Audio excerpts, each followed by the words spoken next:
back on the Crafty Meraki YouTube channel, and today we are going to be making a shaker card. So shaker cards are not usually something I'm like super good at. However, now with the EAP, especially the Festive Flora Wreath, I had an idea and I'm gonna try it out. So I'm kind of figuring, you know, the wreath is like the perfect little circle to make the kind of the shaker pocket. And so we are going to take this fabulously colored image. So this is Brenda's colored this one. And then with the die cut, because the middle is going to get cut out, I figured that's where we're going to put a little bit of acetate.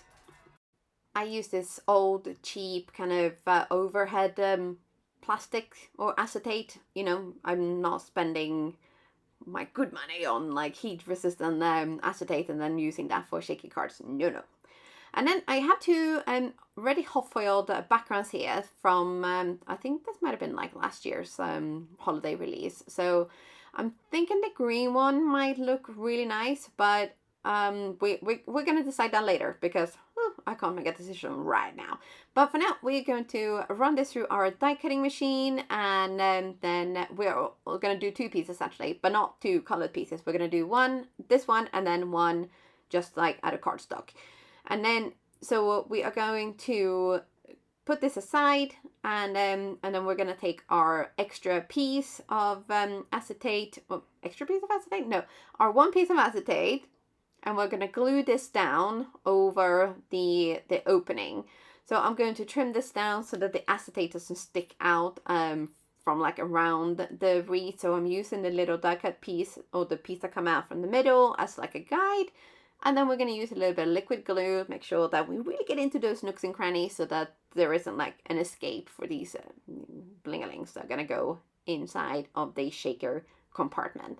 So while that is sort of setting, I'm going to get the other piece of, the sort of clear cardstock piece of the wreath, and we're just going to do a little bit more gluing, obviously. So on this time we're going to go on the outside and the inside. It doesn't have to be super perfect, but you just want to make sure that none of the bits, especially like on the outside, are loose so that they stick out. I think here it's much more important to get the outside rather than the inside. So then we're going to lay these up, and this is when liquid glue is a must, so that you have those extra few seconds to make sure that everything is perfectly lined up. Then on the back of this, we're going to be using some foam tape. This stuff is, I kid you not, probably 15 years old. Yes. It's not very good stuff. It sticks to your fingers a bit, but it's really nice and thick. So I'm going to use it for this shaker compartment, and you know, we're gonna create kind of like a little well here on the back of this. So what you want to make sure that you do is that every single piece is like either backing another piece, or that they are kind of like not intertwined, but you know, that it create that sort of escape-proof little well. Because if you don't do this, you are gonna have a leaky shaker, and that's probably not going to be appreciated by anyone, including yourself. So yes. So we are nearly finished here, and then what we're going to do is we're going to take this, and we are going to also take some sparkles. And now we're back to decision time here. So I thought that the green one was going to look super good because there's some nice greenery on this wreath. But then when I tried it on the gold one, it like instantly, like, yes, gold is the way. We are gonna have the gold, because I do think that as nice and cohesive as it was with the green foil, the gold is just making the wreath stand out a little bit more, I think. So we don't want it to kind of fade away too much.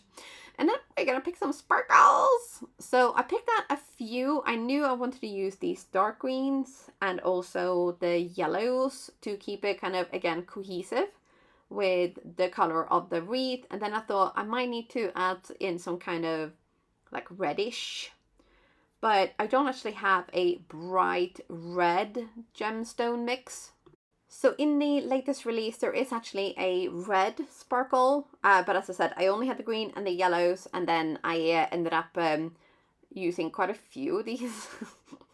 But you know, what can I say? I like it. And, you know, a shaker with just like a little bit, it's just not really a good look, is it? So I decided here as well that I was going to turn all of the sparkles so that the color was facing upwards, because I thought, even though that the foam tape is quite thick, I wasn't sure that there was enough space for them to turn around.